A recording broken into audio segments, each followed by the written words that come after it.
ସନ୍ଧ୍ୟା ପରେ ଗାଁର ଲୋକମାନେ ଜଙ୍ଗଲ ଯିବାକୁ ଭୟ କରୁଥାନ୍ତି। କିଛିଦିନ ଧରି ଏଠାରେ ଅଜଣା ଧ୍ୱନି ଶୁଣିବାକୁ ମିଳୁଥିଲା। ଗାଁର ଯୁବକ ମାଧବ ଏହି ରହସ୍ୟକୁ ସମାଧାନ କରିବାକୁ ସ୍ଥିର କରିଲେ। ରାତି 9ଟାରେ ସେ ଜଙ୍ଗଲରେ ପ୍ରବେଶ କଲେ। ତାଙ୍କ ହାତରେ ଏକ ବାଡ଼ି ଆଉ ଏକ ମଶାଲ ଥିଲା।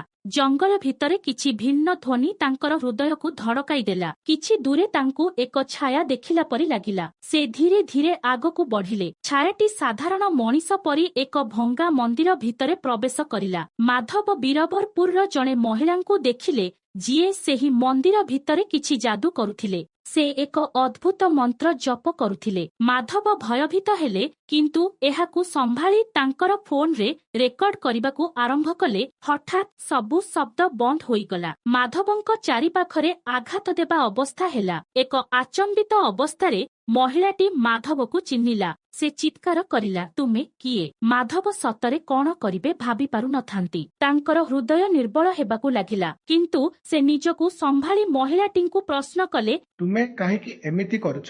ମହିଳାଟି ଦୀର୍ଘ ଶ୍ୱାସ ନେଇ କହିଲେ, ଏହା ଆମ ଗାଁର ପୁରୁଣା ରହସ୍ୟ, ଯାହାକୁ ରକ୍ଷା କରିବା ମୋର କର୍ତ୍ତବ୍ୟ। ଏହି ମନ୍ଦିରରେ ମୋର ବାପା ପୂଜାରୀ ଥିଲେ। ମୁଁ ବାପାଙ୍କ ସହ ସବୁବେଳେ ଏଠାକୁ ଆସେ। ହଠାତ୍ ଏକ ବାତ୍ୟାରେ ବାପା ଆରପାରିକୁ ଚାଲିଗଲେ ଏବଂ ମରିବା ସମୟରେ ମନ୍ଦିର ପୂଜାର ଦାୟିତ୍ୱ ମୋତେ ଦେଇଯାଇଥିଲେ।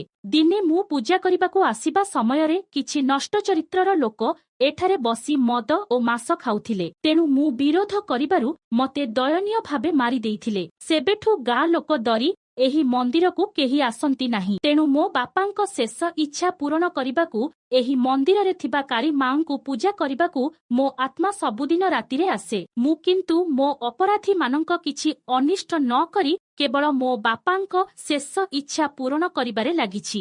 ଏତିକି କହି ମହିଳା ରୂପୀ ଆତ୍ମା କାନ୍ଦି କାନ୍ଦି ଉଭେଇଗଲା। ସେହିଦିନ ମାଧବ ଫେରିଯାଇ ତା ପରଦିନ ସକାଳୁ ଗାଁ ଲୋକଙ୍କୁ ସବୁ କଥା କହିଲେ ଓ ରେକର୍ଡ ଥିବା ସବୁ ଭିଡିଓ ଦେଖାଇଲେ। ସମସ୍ତେ ମିଶି ମନ୍ଦିରର ପୁନଃ ନିର୍ମାଣ କଲେ ଓ ପୂର୍ବ ଭଳି ମା କାଳୀଙ୍କର ପୂଜାର୍ଚ୍ଚନା କରାଗଲା। ସେହିଦିନଠୁ ସେ ଭୟଙ୍କର ସ୍ୱର ଓ ଲୋକଙ୍କ ଭୟ କୁଆଡ଼େ ଉଭେଇ ଯାଇଛି।